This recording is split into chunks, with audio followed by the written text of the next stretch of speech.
कि आज पलामू में जो नीलांबर पीताम्बर मेला लगता है, उतने दिनों की सरकार थी, किसी ने उसको राष्ट्रीय कार्यक्रम का महत्व नहीं दिया। अध्यक्ष महोदय, ये घोषणा की है माननीय मुख्यमंत्री जी ने, तो ये लोगों के संस्कार हैं, जो हमारी संस्कृति है अध्यक्ष महोदय, जो हमारा विश्वास है, इस विश्वास के साथ और अपनी संस्कृति को बचाते हुए, उन्हें आगे बढ़ाते हुए, लोगों को रोजगार का अवसर देते हुए, कमजोर तबके के लोगों को आर्थिक सहयोग देकर उन्हें आगे बढ़ाने की दिशा से ये सरकार काम कर रही है। और इन्हीं चीजों को माननीय राज्यपाल महोदय ने बड़े ही सहज भाव से इस पुस्तक में उन्होंने दिखाने का काम किया है। सुबह अखबार के माध्यम से पता चला कि गैस सिलेंडर का दाम और 50 रुपया बढ़ा दिया गया। अध्यक्ष महोदय, महंगाई पर जरा कुछ अगर ये लोग चर्चा के वक्त कुछ बोल लेंगे अध्यक्ष महोदय। और सदन से निवेदन है अध्यक्ष महोदय, गैस सिलेंडर पर भी स्टेट को सब्सिडी दे, इसके लिए सदन के माध्यम से आपसे निवेदन करते हैं। चलिए, माननीय राज्यपाल महोदय का अभिभाषण और उसके ऊपर सदन में लाया गया विश्वास प्रस्ताव, धन्यवाद प्रस्ताव के पक्ष में बोलने के लिए खड़ा हूं। अध्यक्ष महोदय, कल से ही सदन में कई सदस्यों ने इस पर चर्चा की है और कई सदस्यों ने तो ये कह दिया कि ये लिख के सरकार ने दिया है। अध्यक्ष महोदय, ये कहना चाहता हूं कि अभिभाषण का अर्थ ही होता है कि यह सरकार का प्रतिबिंब होता है, इसलिए यह बात उचित नहीं लगता कहीं से भी कि पढ़वा दिया गया। एक परंपरा है, संसदीय प्रणाली है, जिसमें सरकार के जो मूल भावना है उसका दर्पण है ये उनका अभिभाषण। माननीय अध्यक्ष महोदय, माननीय राज्यपाल महोदय ने उन्हीं चीजों को अपने अभिभाषण में स्थान दिया है जो ये सरकार कर रही है। माननीय हेमंत जी के नेतृत्व में जो सरकार चल रही है, शुरू से यह बात लोगों के सामने है कि यह सरकार जन सरोकार की सरकार है। हर एक वर्ग, चाहे युवा हो, किसान हो, गरीब हो, मजदूर हो, व्यवसायी हो, सारे लोगों के अधिकार और उनके विकास की दिशा में जो कुछ हो सकता है, ऐसी नीतियों को लेकर सरकार आगे बढ़ रही है। अध्यक्ष महोदय, अभी हमारे विपक्ष के सदस्य बड़ी जोर जोर से बोल रहे थे कि भारत सरकार ने पैसा दिया। भारत सरकार ने कोई खैरात नहीं दिया। अध्यक्ष महोदय, यह संवैधानिक व्यवस्था है जिसके तहत उनका दायित्व बनता है कि राज्य के विकास के लिए केंद्र सहयोग करे। और अगर इस बात पर ही इनको बड़ी संतुष्टि है कि कुछ करोड़ देकर उनको छुट्टी मिल गई, तो आज भी झारखंड सरकार का जो अरबों रुपये बकाया है उन्हें जाकर उसको दिवाना चाहिए। ये केवल ये दिखाने के लिए कि भारत सरकार बहुत ज्यादा मदद कर रही है। हम तो ये कहते हैं अध्यक्ष महोदय, जब से हेमंत जी की सरकार बनी है तब से केंद्र ने हमेशा सौतेला व्यवहार किया है। उदाहरण सामने है अध्यक्ष महोदय, कि जब बिजली का बिल जमा नहीं हुआ उनके पूरे 5 साल में 1 रुपया भी, उस समय यह लाइन काटने की धमकी नहीं दी गई डीवीसी से। लेकिन जैसे ही हम लोग की सरकार आई,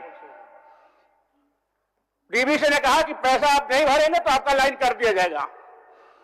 इन्हें यह जरूर जानना चाहिए भारत सरकार से कि 5 साल तक आखिर उनको यह बात क्यों नहीं याद आई कि झारखंड पैसे जमा नहीं कर रहा बिजली बिल का।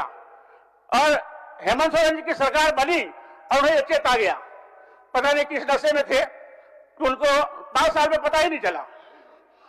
जहां तक अध्यक्ष महोदय विकास की बात है, विकास एक निरंतर चलने वाली प्रक्रिया है। अध्यक्ष महोदय, कोई भी सरकार एक झटके से सारी समस्याओं का समाधान नहीं कर सकती है।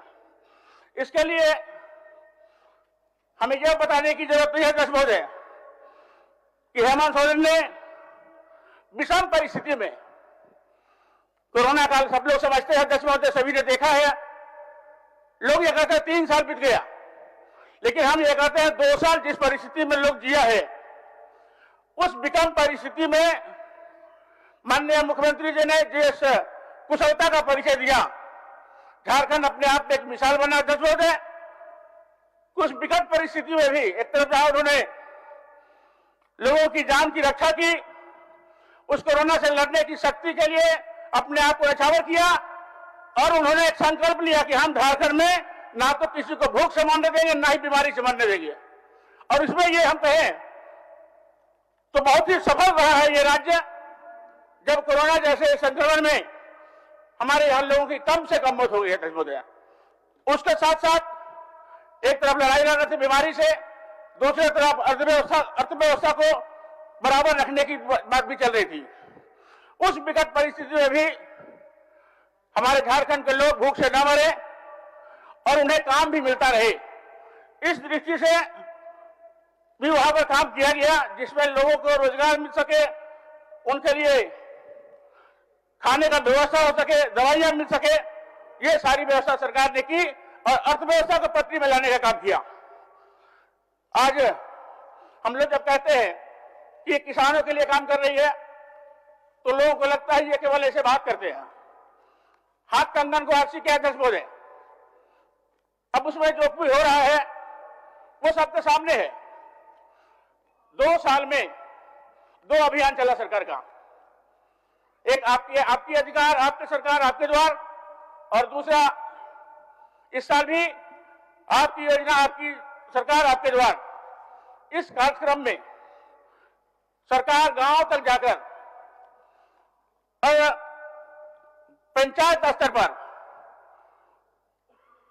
लोगों के साथ मिलकर उनके दुखों को समझकर, और इनके सभा में क्या होता था महोदय, सारे लोग एसी के बंद कमरे में पॉलिसियां बनाते थे और उसका क्रियान्वयन कितना हो रहा है ये उनको ही पता है।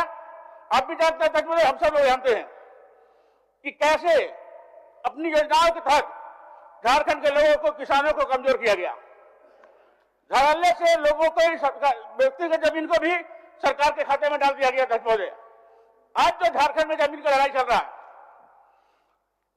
उस लड़ाई को उपजाने वाले कौन थे? उनकी ही सरकार थी। और पूरा झारखंड जमीन विवाद में जल रहा है। आज कोई ऐसा गांव नहीं है, कोई ऐसा किसान नहीं है जिसके सामने भूमि की समस्या न हो। सरकार का एक आदेश कि जो बंदोबस्त जमीन है उसका रसीद नहीं काटेंगे। आखिर ऐसी कौन सी स्थिति हो गई? 50 साल से 100 साल से बंदोबस्ती की जमीन, उसको सरकार के खाते में लेने की आखिर आवश्यकता क्या थी अध्यक्ष महोदय? आवश्यकता थी, और वह आवश्यकता यह थी कि बड़े बड़े पूंजीपतियों को औने पौने दाम में देकर उसे पैसा कमाना था। अध्यक्ष महोदय, जब सरकार राज्य की जमीन और उसके संसाधनों को बेचकर अपनी वाहवाही करने के लिए प्रयासरत हो तो उस राज्य को डूबने से कोई नहीं बचा सकता अध्यक्ष महोदय। और यही किया भाजपा के 5 साल के डबल इंजन की सरकार ने। आज सारा झारखंड जो जूझ रहा है, हमारी जमीन किसी और के नाम, किसी और की जमीन किसी और के नाम पर, तो ये जो लड़ाई पैदा हुआ अध्यक्ष महोदय, वो इनके सरकार की ही देन थी जिसमें सभी लोग परेशान हुए। आज हम सब लोग ग्रामीण क्षेत्र से आते हैं अध्यक्ष महोदय। ग्रामीण क्षेत्र में जब कभी हम लोग जाते हैं या जाते रहे, पहले से भी विपक्ष के सदस्य भी जाते रहे हैं, और सबके सामने यह समस्या आती है। लोग आवास की मांग करते हैं, लोग राशन की बात करते हैं, पेंशन की बात करते हैं अध्यक्ष महोदय। और इतना सब कुछ होने के बाद भी विषम परिस्थिति से निकलते हुए भी माननीय हेमंत सोरेन जी ने सर्वजन पेंशन योजना लागू की। सर्वजन पेंशन योजना में वैसे छूटे हुए लोग जो योग्य होते हुए भी जिन्हें सामाजिक सुरक्षा पेंशन नहीं मिलता था अध्यक्ष महोदय, यह सर्वजन पेंशन उन लोगों के लिए एक सहारा है। इस सर्वजन पेंशन योजना के तहत 60 साल से ऊपर सभी वैसे लोग जो पेंशन पाने के हकदार हैं, सभी लोगों को उनका हक दिया गया। और आज पंचायत स्तर पर आयोजित कार्यक्रमों में उन लोगों का आवेदन लिया गया अध्यक्ष महोदय और उनकी स्वीकृति दी गई। आपकी सरकार आपके द्वार कार्यक्रम में लगभग 55 लाख आवेदन आए और उसमें योजनाओं से संबंधित उनके 35 लाख आवेदन सही पाएगा जिन पर कार्रवाई तेजी से चल रही है। 10 बजे आज अभी चर्चा हो रही थी किसानों की माफी के लिए।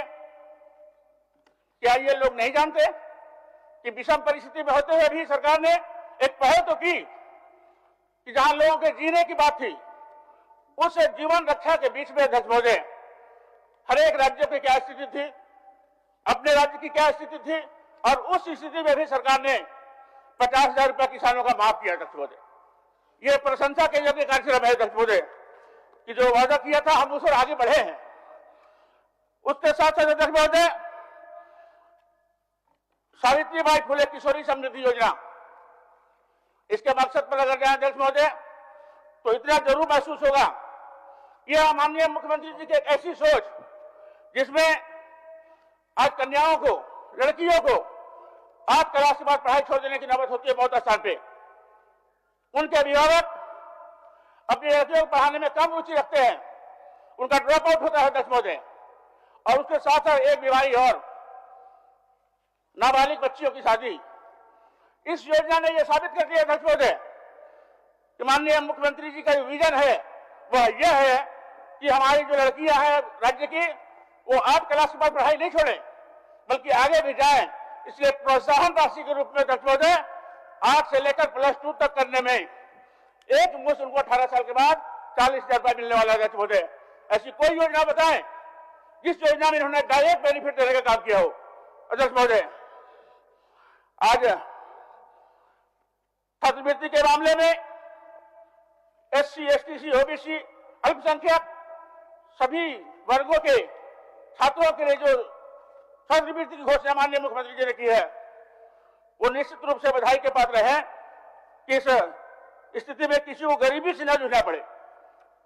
और महोदय, इसके साथ साथ जो हमारे लड़के लड़कियां कोई भी अगर योग्य हैं, पढ़ाई के लिए आगे बढ़ सकते हैं, लेकिन उनके पास आर्थिक अभाव है, तो ऐसी स्थिति में माननीय मुख्यमंत्री जी ने उन्हें विदेश तक की पढ़ाई की व्यवस्था सुनिश्चित करने का काम किया। 10 बजे आज से पहले वो केवल आदिवासियों के लिए था 10 बजे, लेकिन इस पर सम्यक विचार करते हुए माननीय मुख्यमंत्री जी ने इस योजना को विस्तारित किया है और उसमें अनुसूचित जाति के लोग भी, बैकवर्ड लोग भी, अल्पसंख्यक लोग जो भी उसके योग्य हैं उन सभी को राज्य की ओर से बाहर भेजने की व्यवस्था होगी। आज जितने भी प्रतियोगी परीक्षाएं हैं 10 बजे, चाहे वो भारत सरकार का हो, राज्य सरकार का हो, जहां भी उन्हें जाना चाहते हैं, आज गांव के लोगों के पास एक बड़ी समस्या है आर्थिक व्यवस्था, और इस आर्थिक व्यवस्था को माननीय मुख्यमंत्री ने समझने का काम किया। और वैसे सभी लोगों को निःशुल्क उन्हें अध्ययन केंद्र पर भेजा जाएगा। ट्यूशन की व्यवस्था अतिरिक्त की गई है उनके 10 बजे, और जो उस पीरियड में होंगे उन्हें खाने पीने की भी व्यवस्था नहीं हो, इसलिए उनको नगद राशि की व्यवस्था की गई 10 बजे। ये दर्शाता है कि माननीय मुख्यमंत्री जी ने जिस भावना को लेकर चलने की कोशिश की है वह आज के समाज की जरूरत है। समाज के किन लोगों को सहयोग चाहिए, किनको नहीं चाहिए, यह गंभीर अध्ययन की बात है 10 बजे। एक तरफ बालिकाएं हैं, दूसरी तरफ हमारे नौजवान लड़के हैं जो बेरोजगार हैं। मुख्यमंत्री स्वरोजगार नियोजन के तहत माननीय मुख्यमंत्री जी ने एक ऐसा कदम उठाया है जिसमें बिना किसी गारंटी के भी उन्हें अपना रोजगार खड़ा करने का अवसर मिला 10 बजे। जहां पर एक तरफ मुख्यमंत्री पशुधन योजना के तहत काफी मात्रा में राज्य के किसानों को अधिक से अधिक अनुदान दिया गया 10 बजे, खेती के संयंत्र दिए गए 10 बजे, ट्रैक्टर दिया गया, और रोजगार के लिए भी अब 25 लाख रुपए तक का जो लोन दिया जा रहा है 10 बजे। हम लोग जानते हैं पहले भी जब किसी बेरोजगार को कोई दुकान करना होता, कोई व्यापार खड़ा करना चाहता था, उस समय बैंक का चक्कर लगाते लगाते लोग परेशान हो जाते थे, उन्हें वो अवसर नहीं मिलता था 10 बजे। लेकिन आज मुख्यमंत्री जी की सोच का परिणाम है कि आज कम इंटरेस्ट रेट पर उन नौजवानों को अपना रोजगार खड़ा करने का अवसर मिल रहा है, और इसमें राज्य पूरी निष्ठा के साथ इसमें काम कर रही है ताकि हमारे जो नौजवान हैं वो बेरोजगारी के दिन में नहीं जिए और उनके लिए भी एक नया अवसर आए। अध्यक्ष महोदय, तो ये सोच है। आज अध्यक्ष महोदय एक छोटी सी बात है लेकिन ये बहुत गंभीर विषय है। हमारे पत्रकार साथी विभिन्न क्षेत्रों में बड़े संकटों का सामना भी करते हैं और एक उम्र पूरी होने के बाद वो उस पेशे से हट जाते हैं और उस समय न तो कोई अखबार वाला या कोई और व्यक्ति उनको सहयोग के लिए नहीं खड़ा रहता है। लेकिन जो समाज सेवा का काम कर रहा है, जो सरकार और समाज की अन्य स्थितियों से आम जनता को जोड़ने का काम करते हैं, वैसे पत्रकार साथी, उनके लिए बीमा की व्यवस्था तो थी 10 है, लेकिन उसके साथ साथ उन्हें पेंशन की व्यवस्था माननीय मुख्यमंत्री जी ने किया है। क्या ये सराहनीय कदम नहीं है 10? मैं तो ये कहता हूं कि जिन लोगों ने आज तक झारखंड के लोगों को धोखा देने का काम किया है, आज वो लंबी चौड़ी बातें कर रहे हैं 10। आज वो कहे हम ऐसा किए वैसा किए, जनता देख रही है। जो देख रही जनता वो तो सामने है। कभी इधर हुआ करते थे, आज उधर क्यों है? मुख्यमंत्री की बनने की बात सोचते 10, लेकिन मैं कह रहा हूं इतने सक्षम नहीं हुए आज तक विपक्ष का नेता दे दे। ये दुर्भाग्य की बात है। आज सदन के अंदर नेता प्रतिपक्ष नहीं है 10। ये भी योग्यता नहीं रही और इसी कमी को राज्य की जनता ने देखा। ये जितनी लंबी चौड़ी बातें करते रहे हैं, डबल इंजन की सरकार चलती रही, लेकिन झारखंड के लोगों को मिला क्या? लोग तबाह थे। आंगनबाड़ी सेवकाएं पीटी जा रही थी, पायलट टीचर पीटे जा रहे थे। आज किसी को सम्मान नहीं था। हमारा बहुत बड़ा सरकारी नौकर साहब का है और उनके साथ क्या स्थिति हुई 10? 60 साल 50 साल तक की आयु में जो लोग काम करते हैं, राज्य की सेवा में काम करते हैं, नौकरी छूटने के बाद उन्हें कोई सहारा नहीं है और यह मांग बड़ी लंबे समय से अपने 10। माननीय मुख्यमंत्री हेमंत सोरेन जी ने इस विषय की गंभीरता को समझा। अध्यक्ष महोदय, आप सब लोग भी या जितने भी सदस्य हैं, सबके क्षेत्र में कोई ना कोई ऐसी बात जरूर होगी कि माता पिता जब तक सक्षम होते हैं तब तक बच्चे बड़ा आदर करते हैं उनका, लेकिन जैसे बुढ़ापा को प्राप्त करते हैं 10 और अगर वो पैसा कमाने की स्थिति में नहीं होता है तो अपना बेटा अपना पुत्र उसको घर से निकाल देता है 10। ये समाज की बड़ी बुराई है कि जैसे वृद्ध माता पिता हो गए, लड़के अपनी दुनिया में गुम हो जाते हैं और उस माता पिता की सेवा के लिए कोई नहीं होता 10। इस स्थिति को दूर करने के लिए मुख्यमंत्री जी सर्वजन योजना पास की सर्वजन पेंशन योजना और अब ये नाम कह सकते हैं 10, जिस माता पिता को भी यह पेंशन मिल रहा है उसके बच्चे शौक से नहीं, श्रद्धा से नहीं, लेकिन उस पैसे के लालच में उनकी सेवा करेंगे और ये समाज में नई स्थिति बन रही है। इसलिए हम तो ये कहेंगे कि माननीय हेमंत सोरेन जी की जो सरकार है वो समाज के लिए जो ज्वलंत मुद्दे हैं उसके लिए काम कर रहे हैं। आज अभी बड़ी चर्चा हो रही थी विकास काम की।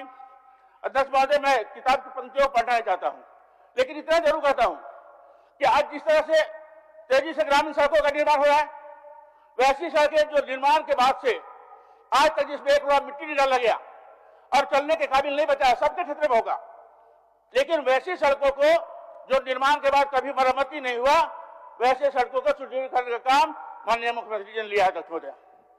आज मुख्यमंत्री सेतु योजना के तहत वैसे गांव को जोड़ने की क्रिया चल रही है जो 4 महीने उनका गांव टापीपुर में बन जाता है। तो 12 सड़क बनाने के लिए, मोटरेबल बनाने के लिए 10 माननीय मुख्यमंत्री जी ने अपनी विचार का प्रदर्शन किया है और उसमें सभी लोगों को कहा है कि सभी सदस्य अपने अपने क्षेत्र की बातें, रोड जो किसान का है जो बना कभी रिपेयर नहीं हुआ तो उनको भी ठीक करने की योजना माननीय मुख्यमंत्री जी ने ली है। कुछ ऐसे गांव जहां नदी के कारण लोग घिर जाते थे उसमें भी पुलों का निर्माण हो रहा है 10। मैंने जैसा पहले कहा कि अचानक से परिवर्तन नहीं होता 10। एक लंबी अवधि का लड़ा हुआ जंग, इस जंग को छुड़ाने में जितनी मशक्कत करनी पड़ रही है सरकार को, आप भी महसूस कर रहे होंगे 10 कि किस तरह से यहाँ के लोगों को पीछे धकेला गया। और आज हम ये कहेंगे कि आज बिजली के क्षेत्र में भी 10 सरकार ने अपने वादों को पूरा किया है। 100 यूनिट बिजली फ्री दिया जा रहा है 10 और उसके साथ साथ जो पावर का संकट है उस संकट को देखते हुए सौर ऊर्जा को भी प्राथमिकता दी गई है 10। और अभी आप देख सकते हैं 10 कि देवघर और दुमका हवाई अड्डा कार्य पूरा हो चुका है। हम केवल कहते नहीं है, माननीय मुख्यमंत्री जी कहा कि हम जो कहते हैं वो करते हैं। माननीय मुख्यमंत्री जी ने कहा कि हम गरीबों के लिए काम करेंगे, तो वो गरीबों के लिए काम कर रहे हैं। उन्हें कहा किसानों के लिए काम करेंगे, तो किसान के लिए काम कर रहे हैं। नौजवानों की बात जहां है, नौजवानों को रोजगार से जोड़ा जा रहा है। आज किसान 4 महीने खेती के छोड़कर बाकी समय बेरोजगार हो जाते हैं, उनके पास कोई दूसरा काम नहीं है। इसलिए सहायक व्यापार, चाहे वो पशुपालन का हो, मत्स्य पालन का हो, बकरी पालन, सुअर पालन, जो भी हो, उन किसानों को आर्थिक दृष्टिकोण से मजबूत बनाने की दृष्टि से इन्होंने इन योजनाओं को जोड़ा है किसानों के लिए। एक बहुत बड़े उदाहरण के साथ किसानों को ग्रांट दी जा रही है, अन्य रोजगार के अवसर दिए जा रहे हैं। तो अध्यक्ष महोदय, ये किसानों से बंद हो गए बेरोजगार के लिए, अल्पसंख्यकों के लिए भी सरकार दिल खोलकर काम कर रही है। अध्यक्ष महोदय, ऐसा नहीं है। हमने 2-3 दिन पहले देखा, अक्सर प्रतिपक्ष के लोग कहते रहे कि आप लोग जो है समाज में भेद करते हैं, और हम ये कहते हैं कि झूठे वादे देकर किसी को बरगलाने की कोशिश नहीं करनी चाहिए। जो लोग झूठे वादे करके, क्या होता है हिंदू हिंदू नारा का, इंसान इंसान का नारा क्यों नहीं लगता अध्यक्ष महोदय? और आज मैं बता सकता हूं कि टॉप नेता, मैं नाम नहीं लेना चाहता हूं अध्यक्ष महोदय, लेकिन उन्होंने वोट की राजनीति के खातिर अब कहा कि हम एक स्कीम को नहीं रोकेंगे। समझने वाले समझ रहे अध्यक्ष महोदय, आप भी समझ रहे होंगे कि कौन सी ऐसी योजना है जिसके नाम पर दम भरते थे लोग। आज उस मुद्दे से क्यों हटे हैं लोग? आज क्यों नहीं? क्या आज गौ माता नहीं हो गई? लेकिन अध्यक्ष महोदय, समाज में विद्रोह पैदा करके समाज को दबाने की जो योजना रही है, उसे झारखंड के लोगों ने पहचाना है।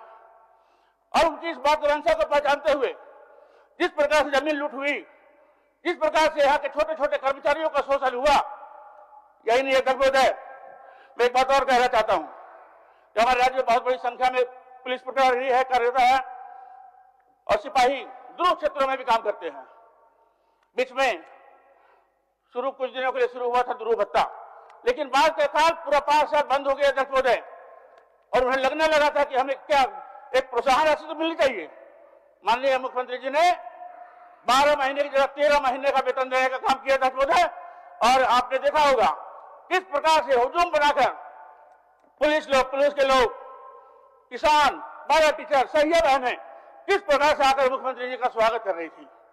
यह देखकर कुछ लोगों को जलता जरूर होगा, लेकिन इतना सोचना पड़ेगा कि जो जनता चाहती है, अगर आप इसके विपरीत जाते हैं तो जनता आपको नकार देती है, आपको दोबारा यहां पर आने से रोकती है। और जैसे ही सरकार जनता के हितों के लिए आगे बढ़ी है, आप देख सकते हैं झारखंड में हम लोग अभी गए हैं सभी जिलों में, जनता का वो प्रोत्साहन कभी कोई कल्पना कर सकता है अध्यक्ष महोदय कि बूढ़ा पहाड़ जैसे जगह पर कोई मुख्यमंत्री रात को विश्राम करेगा? किसी की हिम्मत नहीं है अध्यक्ष महोदय। और आज आदिवासी लोग बात कर देते हैं, कभी कभी विपक्षी लोग तो मुद्दा बनाते हैं, लेकिन मैं ये कहना चाहता हूं कि आज पलामू में जो नीलांबर पीताम्बर मेला लगता है, उतने दिनों की सरकार थी, किसी ने उसको राष्ट्रीय कार्यक्रम का महत्व नहीं दिया अध्यक्ष महोदय। ये घोषणा की है माननीय मुख्यमंत्री जी ने। तो ये लोगों के संस्कार हैं, जो हमारी संस्कृति है अध्यक्ष महोदय, जो हमारा विश्वास है, इस विश्वास के साथ और अपनी संस्कृति को बचाते हुए, उन्हें आगे बढ़ाते हुए, लोगों को रोजगार का अवसर देते हुए, कमजोर तबके के लोगों को आर्थिक सहयोग देकर उन्हें आगे बढ़ाने की नियत से ये सरकार काम कर रही है। और इन्हीं चीजों को माननीय राज्यपाल महोदय ने बड़े ही सहज भाव से इस पुस्तक में उन्होंने दिखाने का काम किया है। अपने अभिभाषण में माननीय राज्यपाल जी ने उन सारी बातों का उदाहरण इसमें दिया है अध्यक्ष महोदय कि कैसे हम लोग काम कर रहे हैं, ये सरकार क्या कर रही है। और ये जो बहस है अध्यक्ष महोदय, जो चर्चा है, बड़ा दुखदायी होता है अध्यक्ष महोदय। उस पक्ष से लोग बोलते हैं, उस समय हम लोग सुनते हैं, बड़ी शांति सुनते हैं, लेकिन कई सदस्यों के खड़ा होते ही हल्ला गुल्ला शुरू होता है। और तो और अध्यक्ष महोदय, जैसे आप अपने विचार रख रहे हैं, वैसे सत्ता पक्ष को भी अपना बात रखने का अधिकार है। और जब सत्ता पक्ष है, मंत्री की ओर से, मुख्यमंत्री की ओर से जब आपकी बातों का जवाब दिया जाता है, तो उसको सुनने की हिम्मत नहीं करते हैं, किसी न किसी बहाने से आपसे बहिर्गमन करते हैं अध्यक्ष महोदय। ये लोकतंत्र के लिए कलंक है अध्यक्ष महोदय। आप अपनी बात करते हो जरूर करिए, आप आलोचना करते हैं, आलोचना से आप घबराते नहीं है, क्योंकि काम करने वाला व्यक्ति भी आलोचनाओं से भागता नहीं है। आलोचना करें, लेकिन उसके साथ साथ आप सुझाव भी दें। जिस प्रकार की बात अभी हुई, चाहे सरदा कोड हो, 1932 का खतियार हो, नियोजन हो, इस बात पर चर्चा तो बड़ी होती है अध्यक्ष महोदय, लेकिन जब सरकार का जवाब आना होता है तो ये किसी बहाने से हाथ झड़ते बाहर निकल जाते हैं अध्यक्ष महोदय। क्या केवल हम लोग उनको सुनने के लिए बैठेंगे यहाँ? क्या सरकार की बात को नहीं सुनेंगे? ये मंशा रही है अध्यक्ष महोदय कि किसी भी प्रकार से इनके वक्तव्यों को जनता के बीच जाने से रोके। लेकिन आज परिस्थिति बदली है अध्यक्ष महोदय। गांव गांव मोहल्ले से जंगलों के बीच में रहने वाले लोग भी अब समझ चुके हैं स्थिति को और उन्हें महसूस हो रहा है कि हमारी सरकार क्या कर रही है। आज वैसे लोगों के लिए भी जो हरिया दारू बेचने से बच रहे, उनके लिए मुख्यमंत्री ने आज दूसरे रोजगार की व्यवस्था की है अध्यक्ष महोदय। और मैं अध्यक्ष महोदय, जिस प्रकार से राज्य में भौतिक संरचनाओं का अभाव है अध्यक्ष महोदय, आज बड़ी तेजी से संसाधनों की व्यवस्था हो रही है। हमारे ब्लॉक के पदाधिकारी, अन्य विभागों के पदाधिकारी बाजार में कहीं जाकर डेरा खोजते थे अध्यक्ष महोदय, और जब वही आवास नहीं मिलता था तो दूसरे जगह रहते थे अध्यक्ष महोदय। और हम लोग ये सोचते थे 10 बजे क्यों नहीं आते, उनके लिए आवास की व्यवस्था सबको नहीं थी अध्यक्ष महोदय। और आज इस सरकार ने यह महसूस किया कि हम यदि अपने पदाधिकारियों को सुरक्षित स्थल पर रहने की व्यवस्था नहीं करेंगे तो वो जनता के लिए काम कितना कर सकेंगे। इसलिए अभी आप देख रहे हो हर एक प्रखंड में प्रखंड विकास पदाधिकारी सीओ से लेकर उनके जो अन्य कर्मचारी हैं उनके लिए भी आवास की व्यवस्था की जा रही है। जब नया नया चुनाव होता है अध्यक्ष महोदय तो माननीय जो भी विधायक नए आते हैं वो देखते रहते कौन हार रहा है उसमें से, ताकि उसका आवास हमको मिल जाए। और कई बार तो स्थिति यह बनी है अध्यक्ष महोदय कि जो अधिकार से बाहर है, जो चुनाव हार चुके हैं या मंत्री से हटे हैं, वैसे लोग भी डेरा पर कुटिली मार के बैठ गए अध्यक्ष महोदय, जैसे उनका स्वतः हो। और यह समस्या नहीं है अध्यक्ष महोदय। माननीय मुख्यमंत्री जी की सोच कि वो व्यवस्था आपाधापी वाली व्यवस्था नहीं रहे, इसलिए एक तरफ जहां सचिवालय को दुरुस्त किया जा रहा है अध्यक्ष महोदय, वहीं मंत्रियों के लिए भी आवास बनाया जा रहा है, माननीय सभी विधायकों के लिए व्यवस्थान बनाया जा रहा है अध्यक्ष महोदय। क्या ये विकास नहीं है? माननीय क्या राज्य की संस्थाओं को माननीय सदस्य को मजबूत करना आपके पीछे और एक माननीय सदस्य बोल रहे हैं। तो मैं ये कहना चाह रहा था अध्यक्ष महोदय कि ये माननीय राज्यपाल महोदय का अभिभाषण सरकार के नीतियों का दर्पण है अध्यक्ष महोदय। इसे आप देखें, खुले मन से देखें तो ये आपको अच्छा लगेगा, निगेटिव भावना रखकर सोचेंगे तो ये आपको गलत नजर आएगा। इसमें देखने की जरूरत ये है कि हम जो कर रहे, सरकार जो कर रही है उस पर आगे बढ़ रही है कि नहीं बढ़ रही है, कितना आगे बढ़े ये अलग विषय है। समय और परिस्थितियों के अनुसार विषम स्थिति में काम करना भी बहादुरी है, और झारखंड की सरकार बहादुरी से काम कर रही है। और ये अभिभाषण माननीय राज्यपाल महोदय ने जो सरकार के पक्ष में उनके क्रियाओं को दर्शाया है, उसके लिए मैं दिल से उन्हें धन्यवाद करता हूं अध्यक्ष महोदय, और आपने मुझे समय दिया इसके लिए बहुत बहुत धन्यवाद। जय हिंद, जय झारखंड। श्रीमती शिल्पी नेहा तिर्की।